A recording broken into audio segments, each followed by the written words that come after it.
Welcome everyone to Fundamentals of Kabbalah and Chassidut. We are continuing our series on the spiritual nature of water. And we're in the midst of the section talking about different times that water is mentioned in the Torah and what we can learn from it. So where we left off last time, we're going more or less chronologically. So we ended our discussion, this is going back to probably before Yom Kippur, with the story of Yaakov. After his dream, then he goes towards the land of the east, and he comes to a well. And that's where he meets Rachel. And we discussed that whole incident. So now we're going to continue with another incident in Yaakov's life that has to do with water. There's an incident in our story about Yaakov is when he is coming back to Israel with his family after 20 years. And he gets word that Esav is coming with 400 men. And he sends gifts, he prays for peace, and he prepares for war.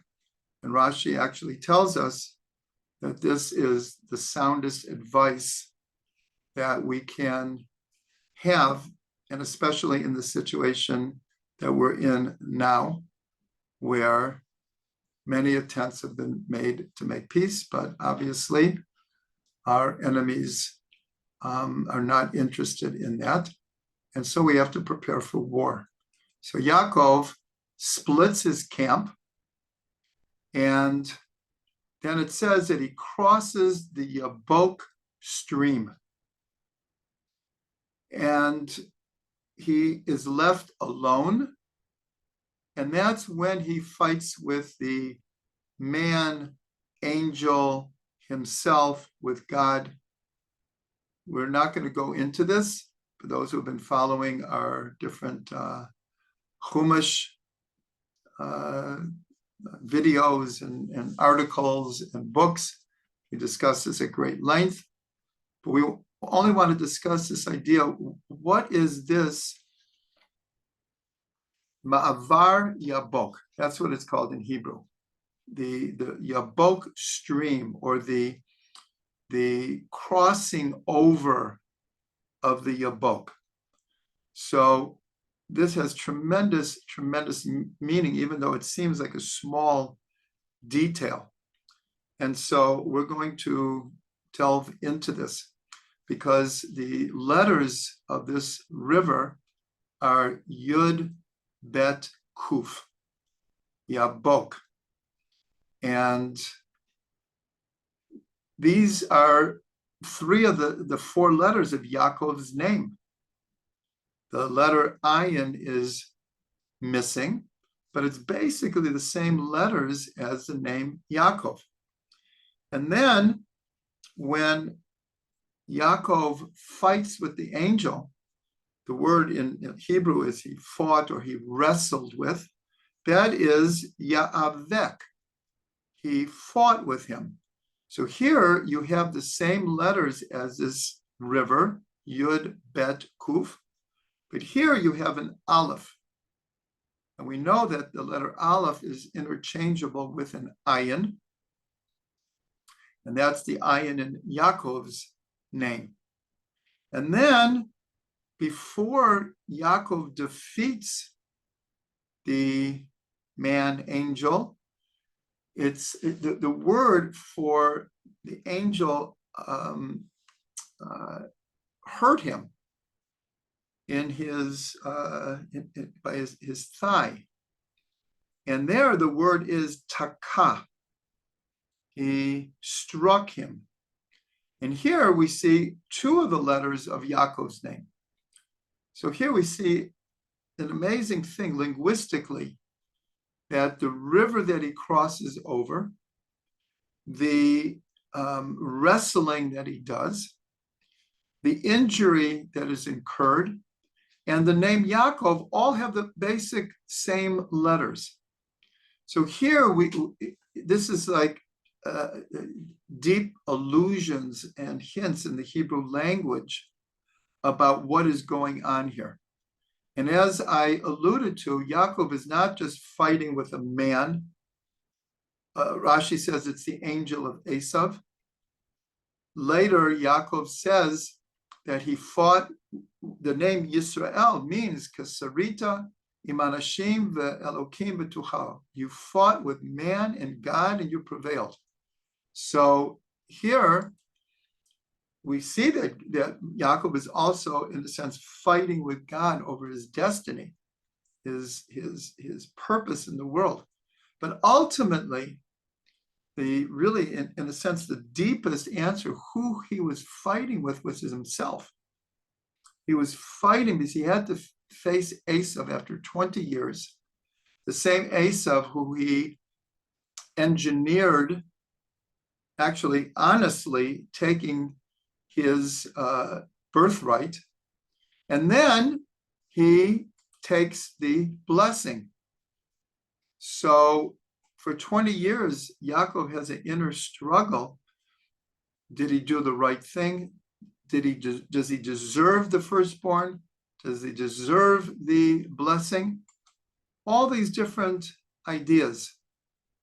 So here we see it, but it's in this river, the stream that he crosses over. Bracha, we realize about the messages. I alerted the host, and I think he took him off. And all I could say is everyone ignore it. And this is just indicative of the current reality. So more about this river. As we're going to discuss tonight, and we discussed already, it's called Ma'avar Yabok. Ma'avar means the crossing over of this river. And we learned that if we look, the letters of Ma'avar Yabok are very similar to Avram being called an Ivri, a Hebrew. And we learned already is that the most simple understanding why he was called a Hebrew, from the word to cross over, to transcend, is because he crossed over the Euphrates River. Avram is from the east, Ur Kasdim, and on his way to Israel, he crossed this landmark of the ancient world, the Euphrates River.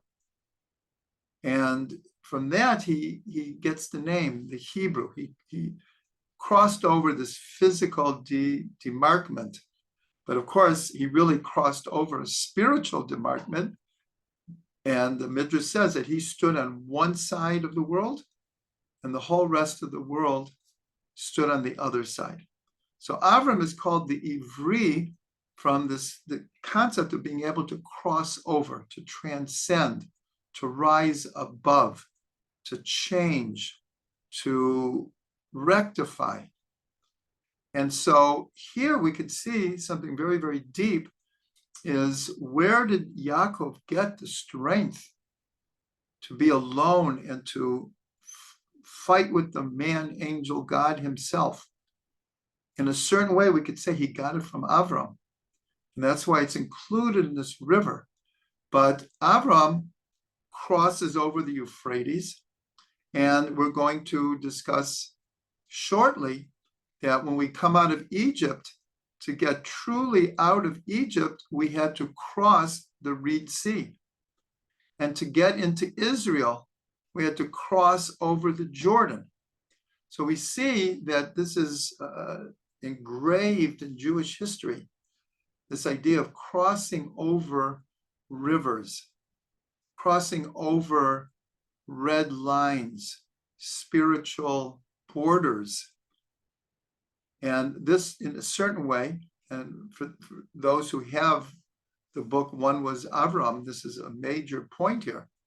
that Avram paved the way for not only every Jew, but really everyone in the world to be able to cross over from paganism and idol worship to the belief in one God and the revelation of God's unity in the world.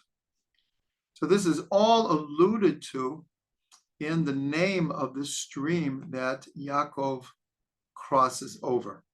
And as I said, it's part of a whole series of crossing over different rivers or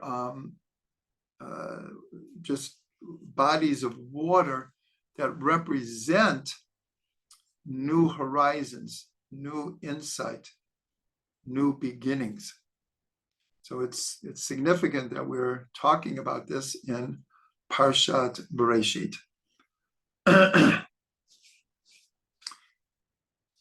Okay, so having finished that, much of the rest of the class is going to be about the connection of Moshe and water. This is a major subject in of itself.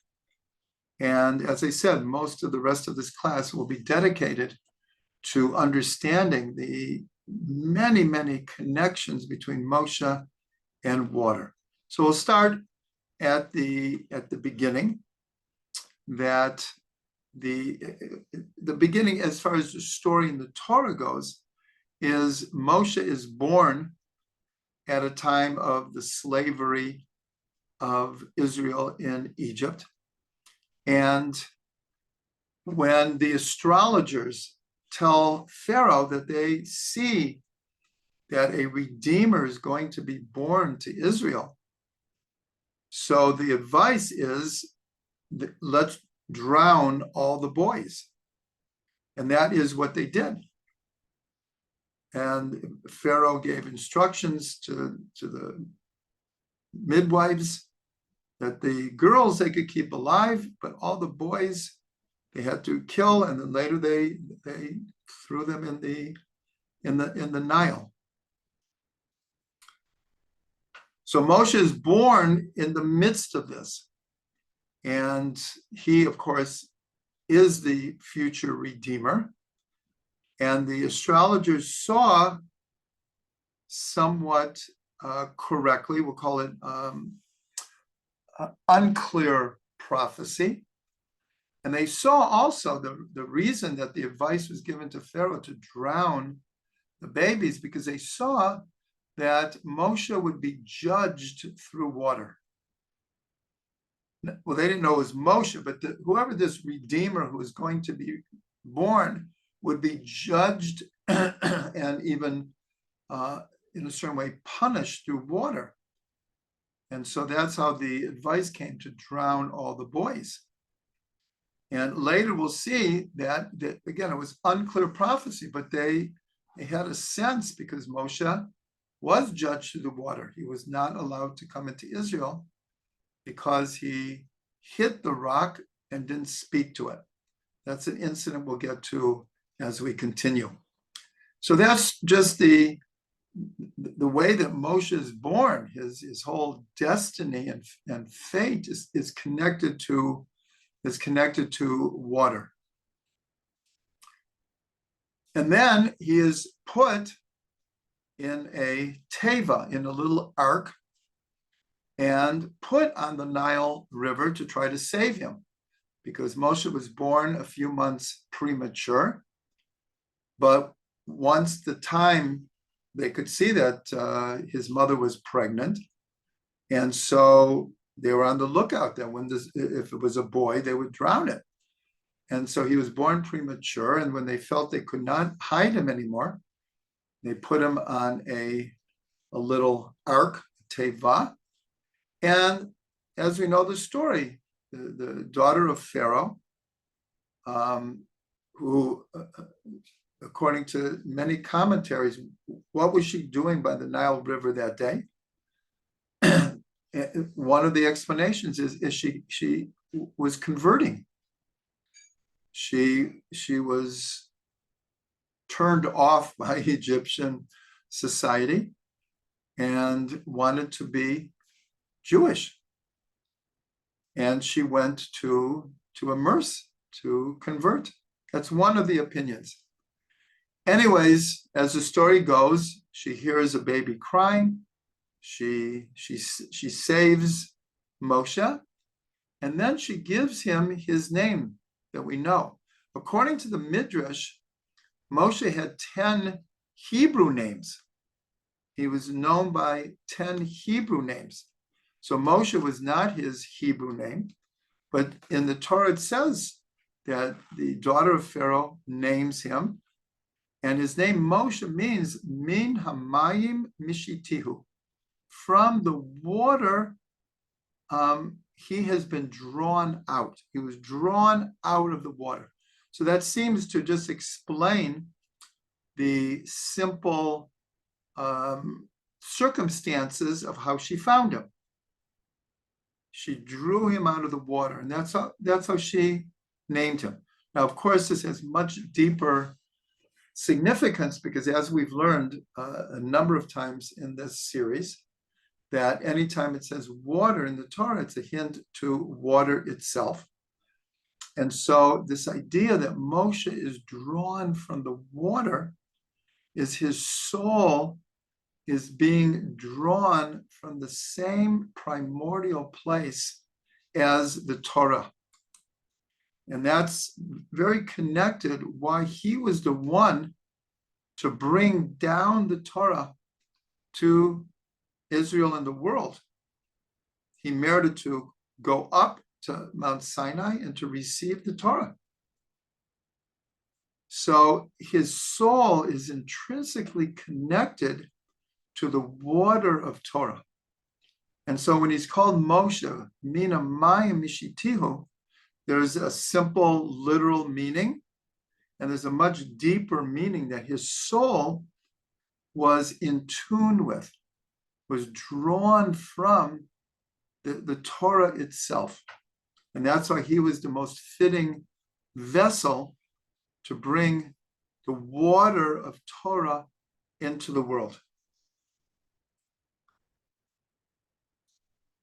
So now let's compare, according to Kabbalah and the Arizal, the soul of Noach, or at least a part of the soul of Noach that needed to be rectified, was reincarnated into the soul of Moshe.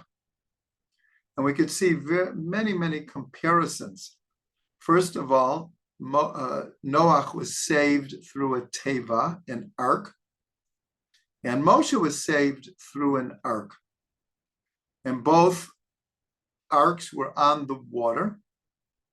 It took Noach 120 years to build the ark. Moshe lived to be 120 years old. And the rains at the time of the flood of Noach were for 40 days and 40 nights. And this number appears over and over in the life of Moshe, that he is on Mount Sinai 3 different times for 40 days. One to receive the Torah, one to beg for forgiveness for the sin of the golden calf, and a third time in order to receive the second tablets. And then, of course, Israel was in the desert for 40 years. So all of these things are very connected to the soul of Noach being reincarnated in the soul of Moshe. Also, there are different opinions, but one of the opinions is that Moshe's life itself was divided into 3 periods of 40 years. That he was 40 years old when he had to flee Egypt after killing the Egyptian who was trying to kill a Jew. He was for 40 years in Midian. He was 80 when God appeared to him at the golden calf. That the Torah tells us specifically, that he was 80 years old. And then he led the Jewish people for 40 years. So the number of 40 and 120 so important in the life of Noah, we see is fundamental in the life of Moshe. Now, going back to the name of Moshe, so the first letter in his name is a mem, mem, shin, hey. And there are many, many secrets of these three letters. Here we're concentrating on the connection with water, because we know and we learned extensively that the letter of water is the mem. Mem is the first and last letter of the word for water in Hebrew, mayim, and it also equals 40. So the fact that the first letter in Moshe's name is water, is a mem equals 40, is telling us, like we know of every name, that a name is indicative of the reality of that soul or that entity.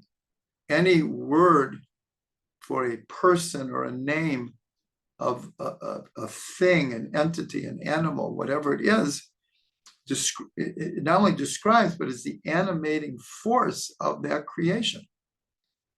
So Moshe's first letter is mem, which is water, and the next one is shin, which is the letter of fire.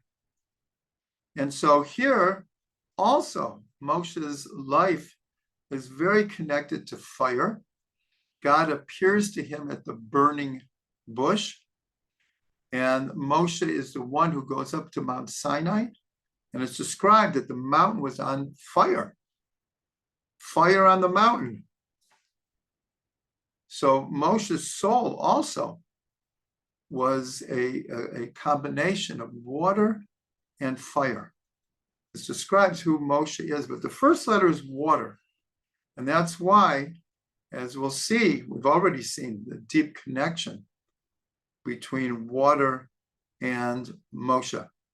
But I'm just going to mention again that the letter mem and water is a letter of transition. And that's why Moshe, who's drawn from the water, he is the leader, he's the vessel, he's the messenger through which all of the transitions from leaving the slavery of Egypt to freedom, from a pre-Torah world into receiving the Torah, and from going from outside of Israel, Moshe led them to the gates of the land of Israel. So the number 40, the letter mem, the connection to Moshe, but it all has to do with these transitions that are happening.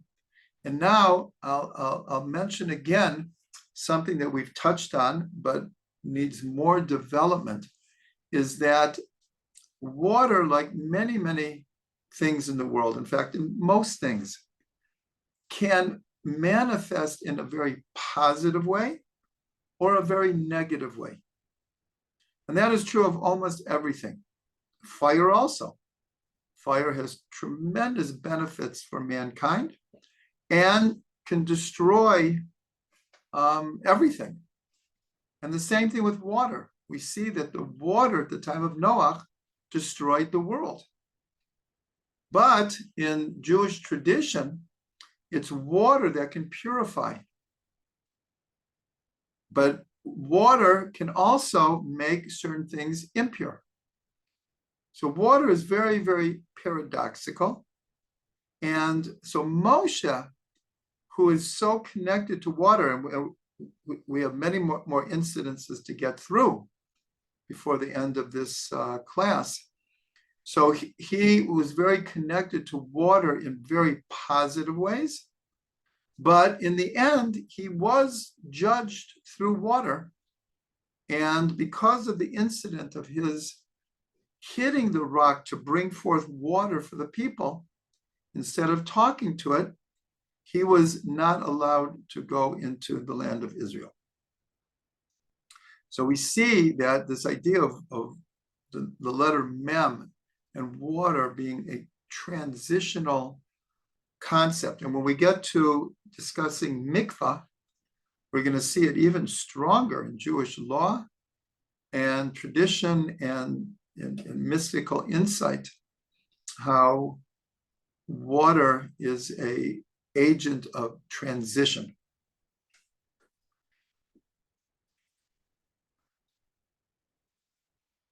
So one more very deep connection between Noach and Moshe is at the end of Parsha Bereshit, which is this week's Parsha, the very, very end, mankind is going astray. And in very symbolic language, the Torah tells us that God regretted in his heart that he had created mankind and decided to wipe them out. And the last verse of Parsha Bereshit is V'Noach matzah chen be'enei Hashem. That this personality, this person, Noach, found grace in the eyes of God. So in other words, there was a redeeming quality that God found in humanity. And through Noach, humanity continued. And at the beginning of Parshat Noach, it says he was a tzaddik, and he walked with God. So this verse, V'Noach matzah chen be'enei Hashem, Noach found grace in the eyes of God. So it's pointed out that the name Noach and the word for grace are the same two letters, but just reversed. Noach is nun chet, and grace, chen, is chet nun. So it's a very, very important thing, that this is what redeemed humanity, is the quality of Noach that is described as chen. It found grace in God's eyes, Noach's personality, Noach's soul. So after the golden calf, when Moshe is praying for forgiveness for the Jewish people, so it's in Parsha Ki Tisa, in the book of Shemot, of Exodus. And there is one of the longest dialogues between a human being and God, where Moshe is praying for forgiveness. And it's a long dialogue. God listens to Moshe. He accepts his prayers. And in the process, he reveals the 13 midot of Rachamim. But in the third reading of Ki Tisa,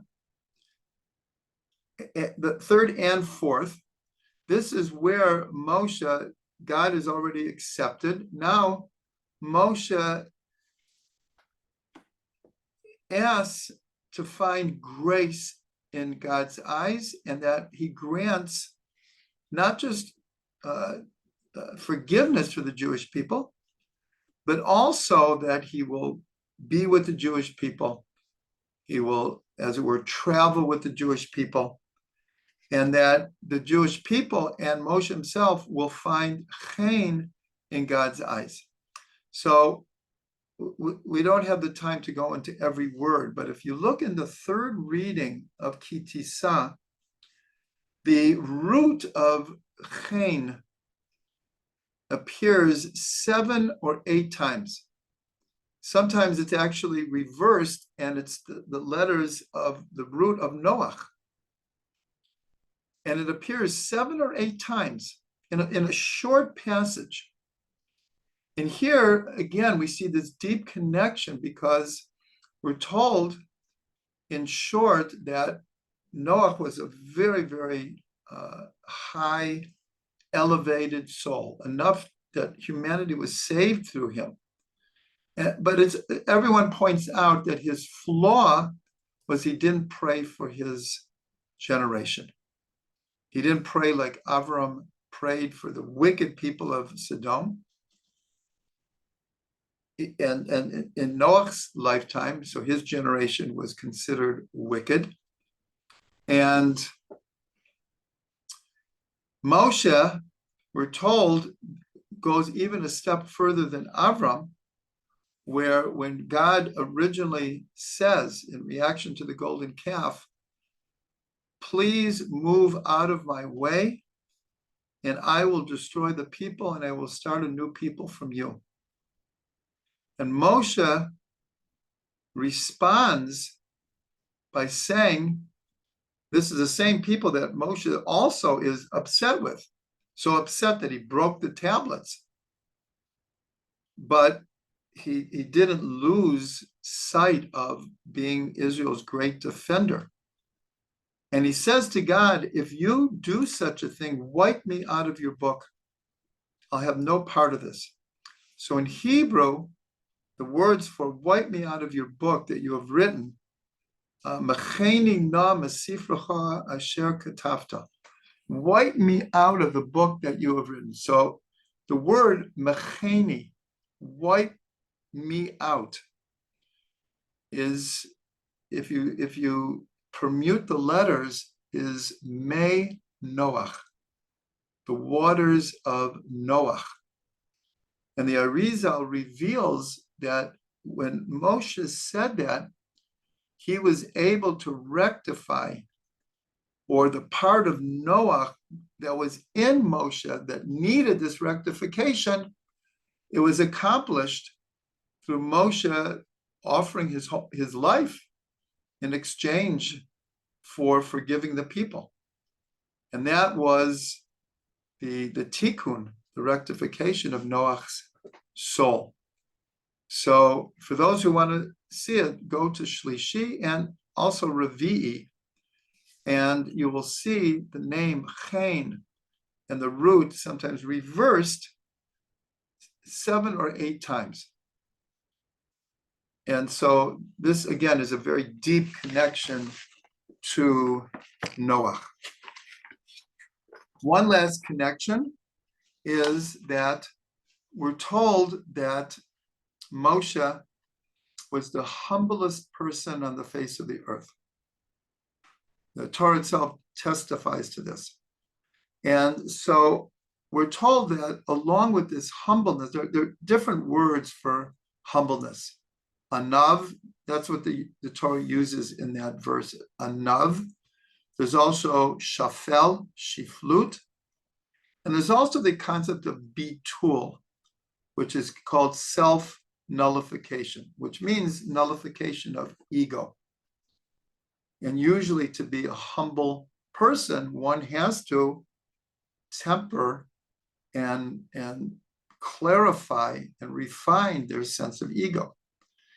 Bitul, nullification, is the inner dynamic of wisdom. And we're told that this, along with Moshe's humbleness, was one of his greatest qualities. It's almost synonymous, his humbleness and his sense of self-nullification. But what's important here is that the inner dimension of Chachma is bitul. In other words, to reach a level of true wisdom. Wisdom is so much more than book knowledge, or even mastering an art or a science. Wisdom goes way beyond that. So much so that we're told that the Torah comes out of wisdom. Torah mechachma nafkat. Torah comes out of wisdom. And so here again, we see, going back to why Moshe is called Moshe on a deeper level, is that his soul is drawn from the same place as the Torah, as the primordial waters. These are the waters that appear in the second verse of creation that we already discussed at length. Okay, so now, having, in a sense, established Moshe's connection to water, Now we're going to see so many different incidences in the Torah where water plays a part. So the first one we'll discuss, just very, very simply, is just like Yaakov met Rachel at a well that we discussed last week. And we also discussed how Eliezer, Avram's servant who was sent to find a wife for Yitzchak, meets Rivka at a well of water. So here we see Moshe meets his wife, Tzipporah, at a well. So I'm not going to go deeper into it right now, but we see, again, a pattern of our great leaders, our patriarchs, our matriarchs, being connected to wells of water. And we know in the ancient world, the well was such an important place. That's where people got water. Without water, you can't live. But on a deeper level, the fact that the Torah is mentioning that all of these people met their partners, their spouses at a well is significant. Then when Moshe goes back to Egypt and the 10 plagues begin, so we're told that the first plague is that the waters of the Nile and the rest of Egypt, but specifically the Nile, turn to blood.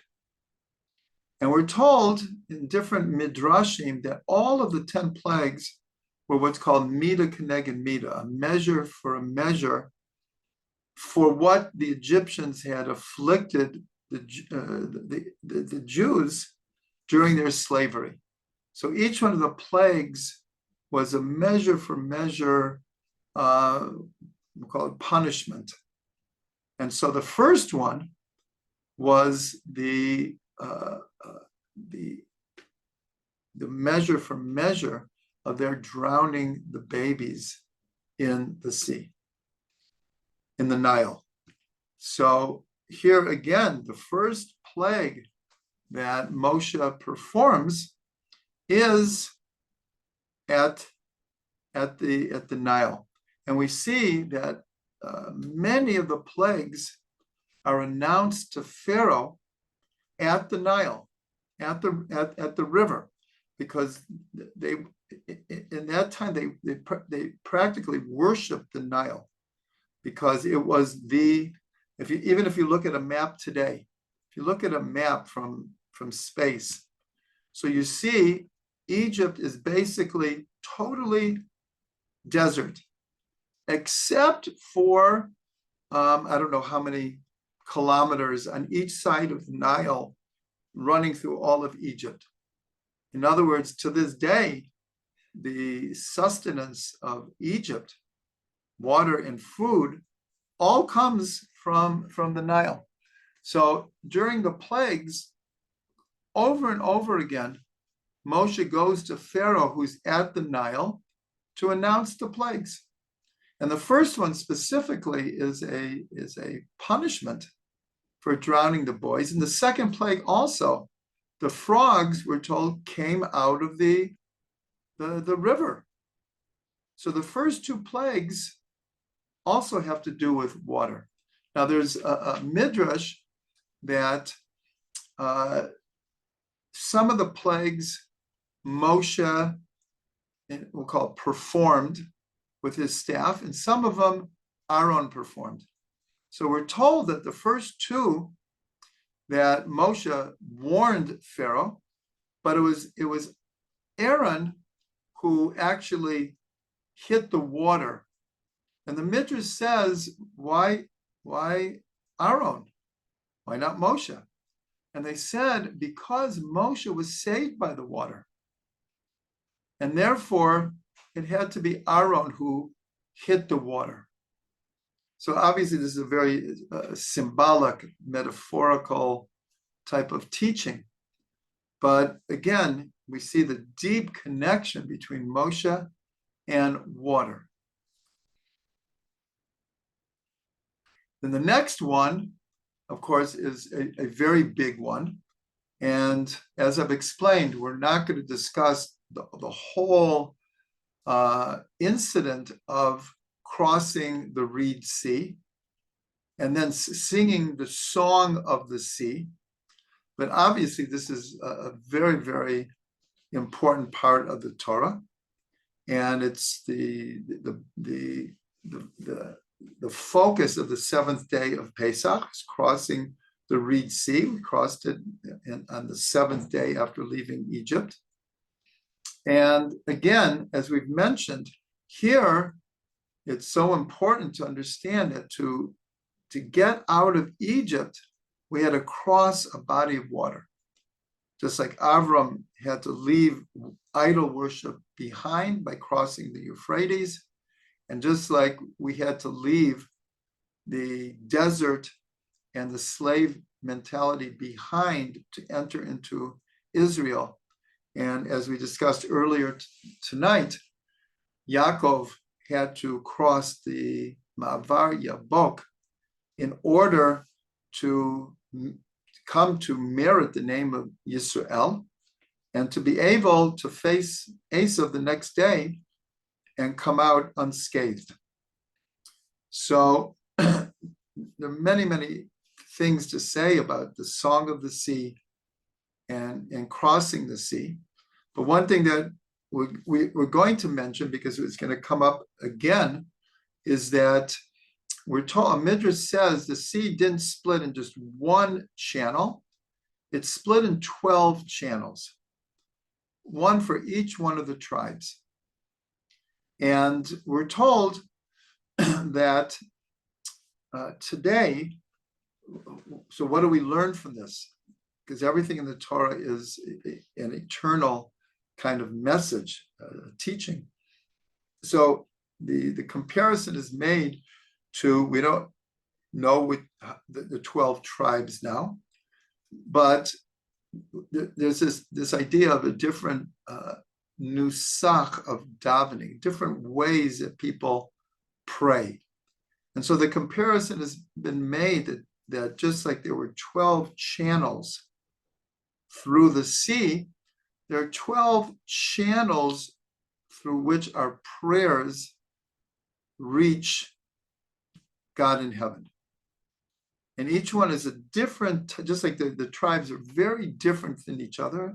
And at that time had tremendous autonomy, one tribe from another. There was a great identity of the tribal structure. But here we see that also each tribe in its own way symbolically had its own manner of reaching God through prayer. So there's a Midrash that I want to mention now that also has to do with water. And again, we have to understand it very, very symbolically, but with great meaning. That the Midrash says that when God created the waters in the 7 days of creation, that specifically when he created water, he said, "I'm creating you through a stipulation that when Israel comes to the Reed Sea, that it will split for them."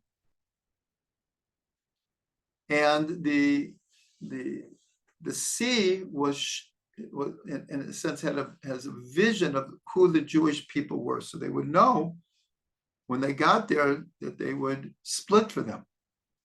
And this is learned from we'll call it a play on words, that after the waters had split and the Jewish people went through and the Egyptians were drowned. So it says that they were drowned because the waters returned to their etano, literally their strength. And the Midrash says, don't read it eitano, don't read it to its strength, read it to its stipulation.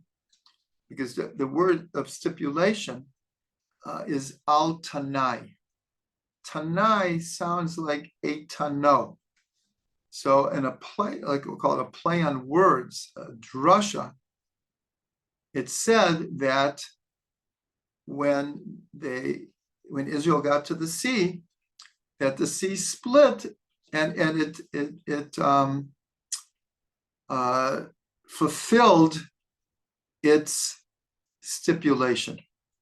So there's tremendous symbolic meaning to this. And so one insight is from Reb Shlomo. And he said that, what does this mean, the stipulation? So he said that, in other words, the sea had to change itself in order to split.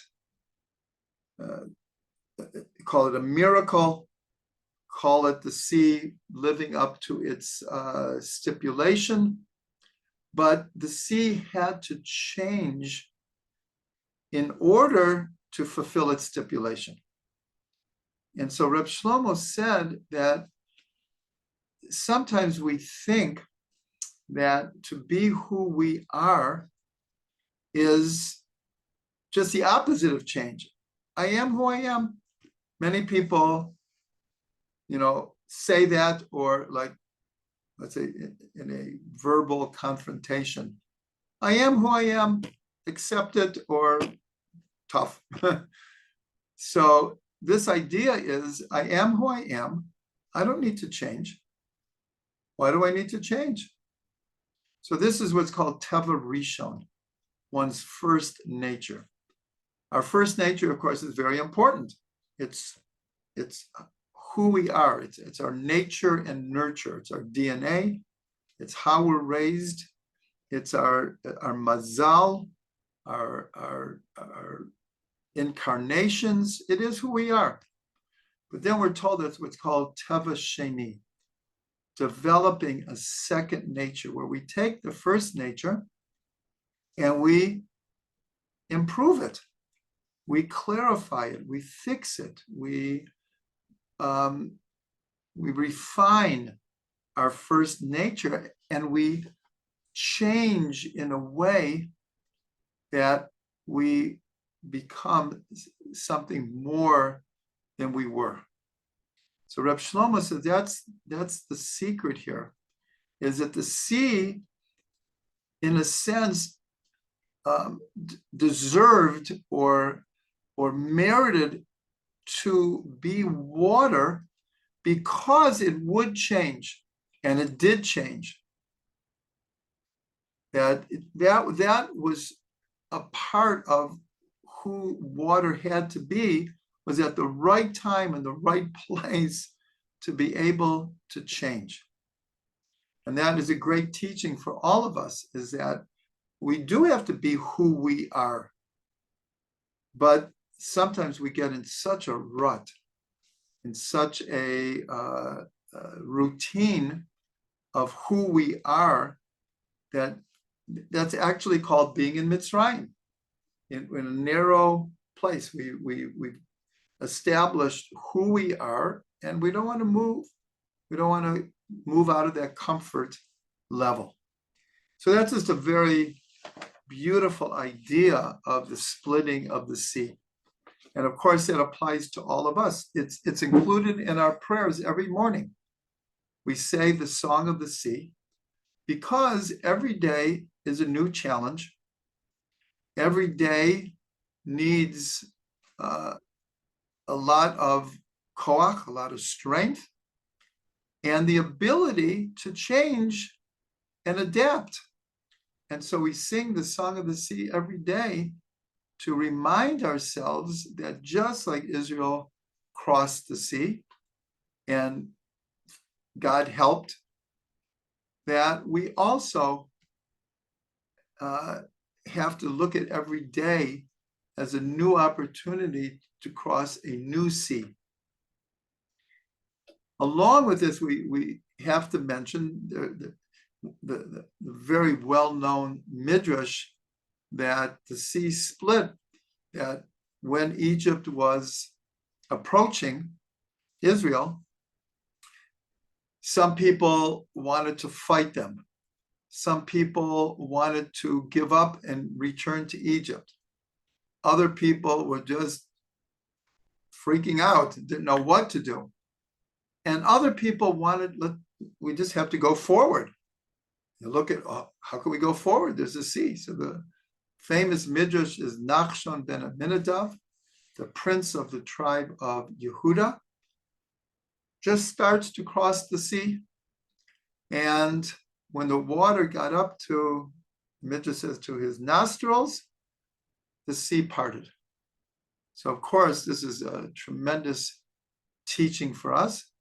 And as we mentioned before earlier in the evening, where did Yaakov get the strength to cross the Mavar Yabok and be alone and to fight with man, angel, God, and himself?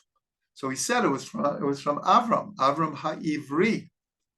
And this goes back to when Avram is commanded to bring Yitzhak as an offering, and they're going by the way. So we're told they came to a raging river, and there was, it seemed, no way to cross this. And Avram and Yitzhak were like, no, we have to go forward. And very similar to Nachshon ben Aminadav, the idea is, again, that Avram paved the way for everything. And I hope those who are reading One Was Avram have picked up on that idea, how Avram paved the way for everything and everyone. And so it says that when Avram and Yitzhak entered the water disappeared. It didn't split, it disappeared.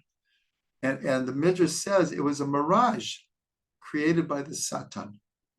Satan created this mirage to stop Avram and Yitzhak. So here, the same thing with Nachshon ben Aminadav. The sea didn't disappear, but it split open. And this is just tremendous teachings for us.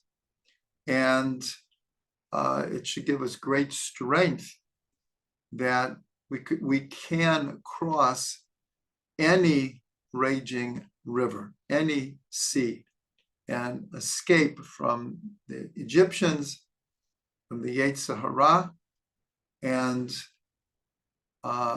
as the current situation is, that despite it all, we will cross the sea. After they cross the sea, so they come to the waters of Mara. And this we discussed already, but just very, very briefly, they go 3 days without water. And when they get to the water, they can't drink it because the water is bitter. We already discussed the Baal Shem Tov's explanation that it wasn't the water per se that was bitter. It was the people who were bitter because for 3 days they were more involved with the booty of the drowned Egyptians than being grateful and learning Torah. And so therefore they came and they were bitter, the people were bitter. And that's the story of God, that Moshe cries out to God. God shows him a tree. He throws the tree in the water, and the waters are sweetened.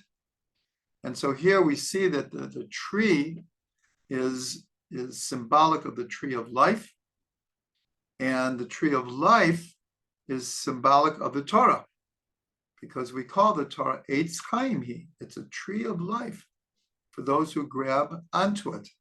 So,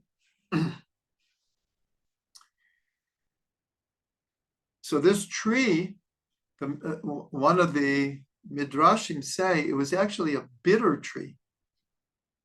And so the question is why would Moshe why would God reveal to Moshe a bitter tree to sweeten the waters?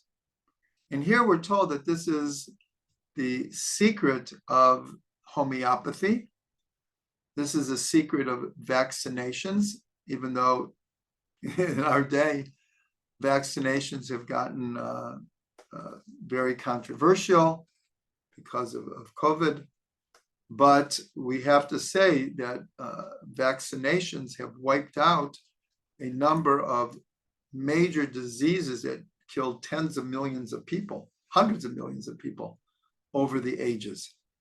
And that through vaccination have conquered these diseases. Like I said, I'm not going into the whole controversy if it's appropriate in every case. That is a whole other subject. But the idea is that likes cure likes.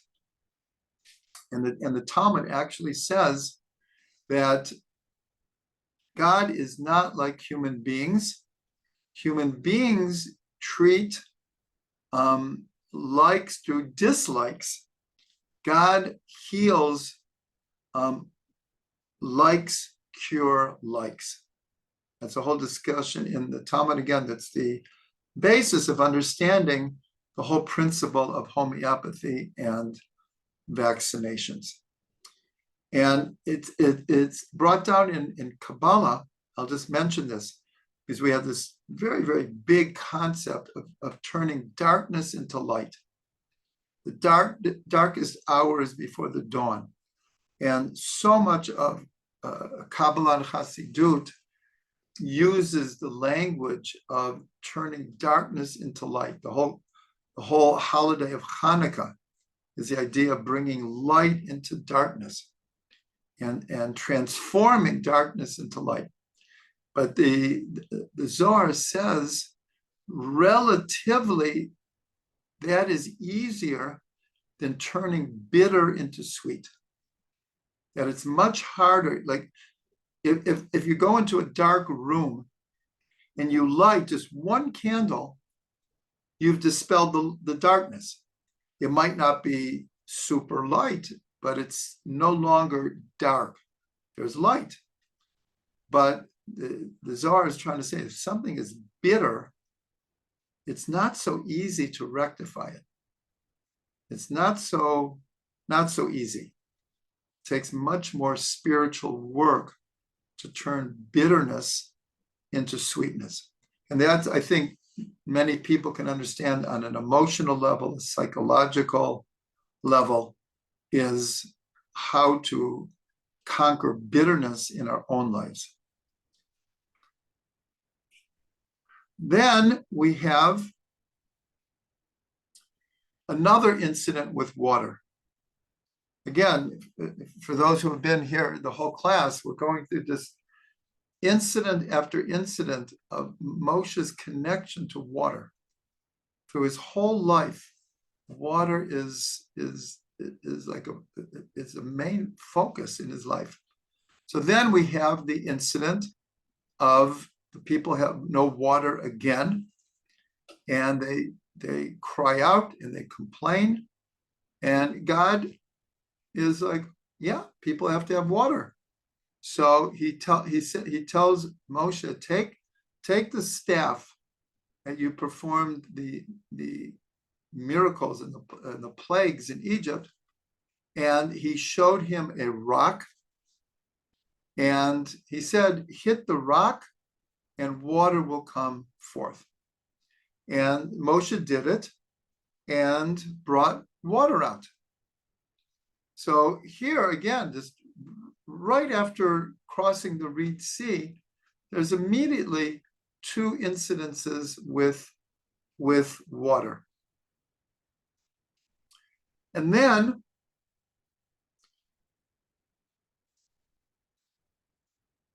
we get to another incident. And this is all before they reach Mount Sinai, all in the first 50 days, is they come to a place called Elim. And there are 12 springs of water and 70 palm trees. So it sounds like an oasis. But when we really think about it, were there really exactly 70 trees? And to have 12 springs of water in one place is quite unusual. So this was quite an oasis. So Rashi says, in other words, what is the meaning of the 12 springs of water and the 70 palm trees? So Rashi says very shortly, he says the 12 represents the 12 tribes, and the 70 represent the 70 elders. Because later, David HaMelech says, Tzaddik ketamar yifrach. A righteous person will sprout, will grow like a palm tree. So palm trees have always been associated with the righteous. And here in the desert, the righteous as a body was represented by the 70 elders. Even though they really weren't appointed till later, they're already elders, but the idea of exactly 70 is a later incident. Nonetheless, Rashi says this is what it represents. And just like the Reed Sea splits into 12 channels, so here these 12 springs represent, again, how each tribe has their own source of water, their own way of connecting to God. And this is a very important teaching for us as individuals, that each one of us has their own way, obviously connected to Jewish tradition and Jewish law, but within the strictures, the confines, the borders of Jewish tradition, there is so much open space that each one can develop their own intentions, their own customs. Again, not, when I mean customs is, just for example, let's just take an example of people coming home from shul Friday night. So if you could see in every Jewish home at the same time, even though in most homes the same customs are kept. We sing Shalom Aleichem, we sing Eshet Chayil, we bless our children, we make Kiddush. By the Sephardim, they smell something sweet, but probably there's 100 different tunes for Shalom Aleichem, and there's many different tunes for Eshet Chayil. And the way we bless our children, we have a formula, but the intention that each one has as they're blessing their children is completely different. Even the different children in the family will get different types of blessings and intentions. So that's my idea here, is that the 12 springs of water represent how not just each tribe, but each person has their spring of water. Obviously, the 70 palm trees are connected to the 70 faces of the Torah. Shivim panim leTorah, the 70 perspectives of the Torah. And now we're going to do just two more, because that will close a certain flow here of the connection of Moshe to water. And that is that in the book of Bamidbar, so it says like this, it's already the 40th year, and it says that Israel came to the wilderness of Tzin in the first month, and they came to the place called Kadesh. And then it says, V'tamat sham Miriam, v'tekaver sham. There Miriam dies, and she was buried there. The very next verse says, V'lo haya mayim la'eda. And there was no water for the congregation. So here is where we'll have the source for a well-known idea called the well of Miriam. Now we're told there were three gifts in the desert. There was water. It was called the well of Miriam, this mysterious, miraculous type of rock that accompanied Israel through the desert and provided water. There was the clouds of glory that was in Aaron's merit. And there was the manna, the food from heaven, that was in the merit of Moshe.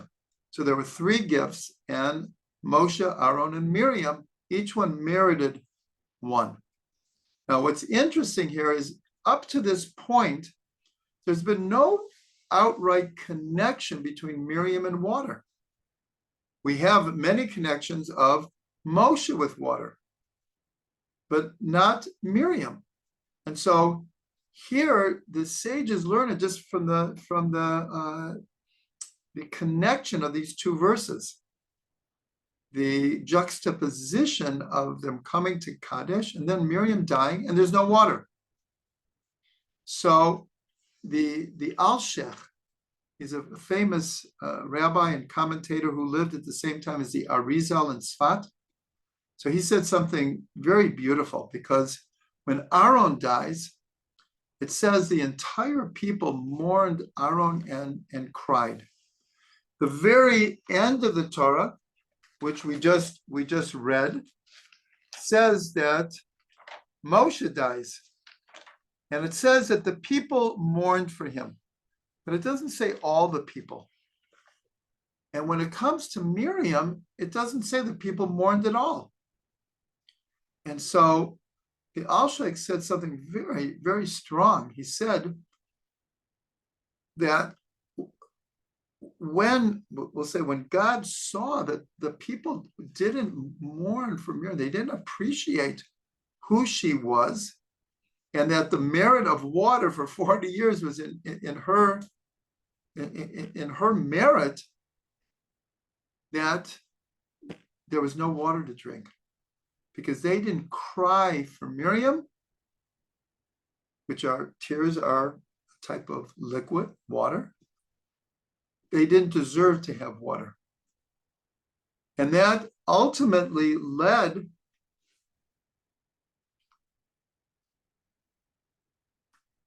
to the incident of Moshe hitting the rock instead of speaking to it.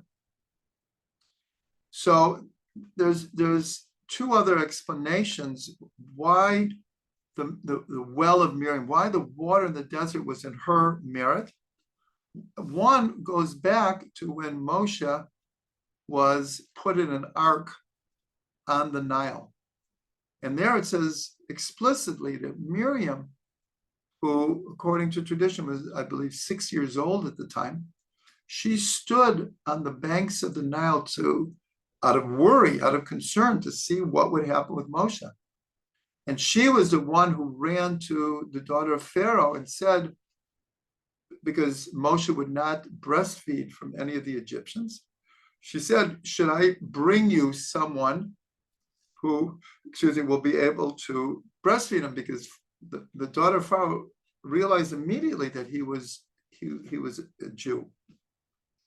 And so Miriam went and got Moshe's mother, her mother, who breastfed him for 2 years. And so we're told on that merit that she stood on the Nile. And we're also reminded of the Midrash that when Moshe was born, she was the one who exclaimed, "This is the Redeemer of Israel." She was a prophetess. And actually at the Song of the Sea, when she takes the tambourine and leads all of the women, she's called Miriam HaNeviah, Miriam the prophetess. So here she's identified as being a prophetess, but her prophecy was about Moshe, and it was connected to water. And she was the one who led all of the women to sing the Song of the Sea. So we're told in those two merits she was able to bring water. So just a few more things. And like I said, we're going a little bit longer than usual, but I want to finish all these connections with Moshe and Miriam here. So what was this well of Miriam? So like I said, it was mysterious and miraculous. It was described as a rock that accompanied Israel. And when they would need water, it was like a sieve, and it would draw water out of the ground. It would bring up the waters. The Maharal says that it wasn't like necessarily like a physical rock, but anywhere when Israel needed water, God would reveal a rock, and from that water would come out. Sometimes Moshe had to speak to it or hit it, but other times it just came out. And so this just represents the idea that they're in the desert. They're not always at an oasis. And so God provided for them. The 40 years were quite miraculous, that 3 million people could exist in the desert under basically very harsh circumstances, and yet they had everything that they needed. They had the manna, they were protected by the clouds of glory, and they had the water. So in Pirkei Avot, in the 5th chapter, it says that 10 things were created right before twilight of the first Shabbos, the Shabbos of creation. And one of the 10 was this, what we now call the well of Miriam, this rock that brought forth water. So this is one of the 10 things that was created at twilight before the first Shabbat.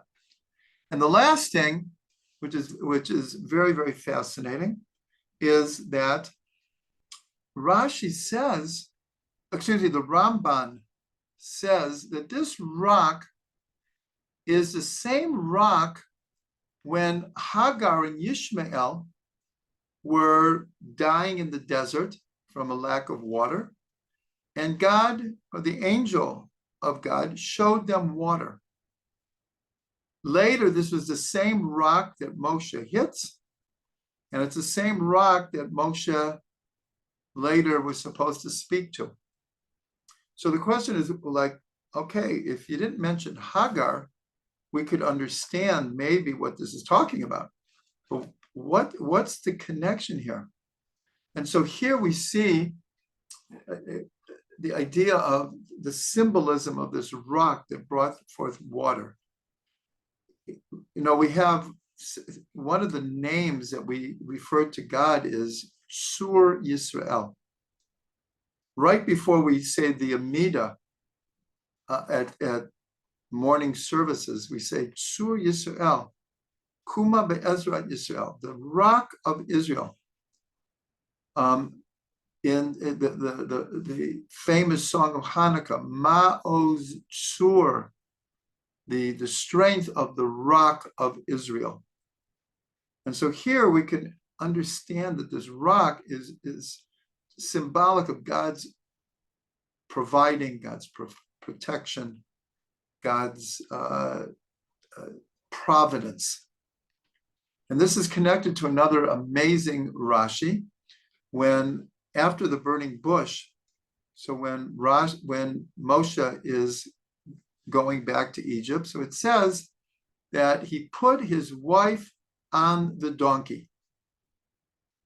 So you would think, okay, first of all, what do we need to know that for? And it seems like a small detail. So Rashi, it's an amazing Rashi. Rashi says, this is the same donkey that Abraham saddled when he put the wood to take Yitzchak to the Akedah. And this is the same donkey that Mashiach will come riding on. That's all Rashi says. So either it's like a 4,000-year-old donkey, or there's some symbolism here. So the symbolism is Avram saddled the donkey. In Hebrew, the word for donkey is chamor. Also in Hebrew, the word for materialism, physicality, is chumriyut, chomer. And so Avram began the process of saddling, of channeling, of refining, fixing the physical world. Then Moshe puts his wife on the donkey. That's like a further development of human consciousness. And Mashiach will come riding himself on the donkey. He will master the physical world and will unite it with the spiritual world. So here we see a similar type of Rashi. This is the same rock that was shown to Hagar, it was shown to Moshe, and this was the well of Miriam. And we'll end with a question that everyone asked, well, what happened to that well? So there's a number of Midrashim. One is that, however we understand it, it ended up in the Mediterranean. And the Midrash says that if you stand, I believe it's Har Carmel, or one of the mountains towards modern day Haifa, and you look out, you can see like a little rock outcropping. That's the well of Miriam. The other one that is more well known is it's in Yam Kinneret. It's in the Sea of Galilee. And there's different opinions about where you can find it in the Sea of Galilee. So again, we're talking, I think, very symbolically, but the idea is, again, that this rock, God is called rock. In fact, in the Israel independence statement document, the Articles of Independence, God is called Sur Yisrael, the rock of Israel. That's how God is referred to.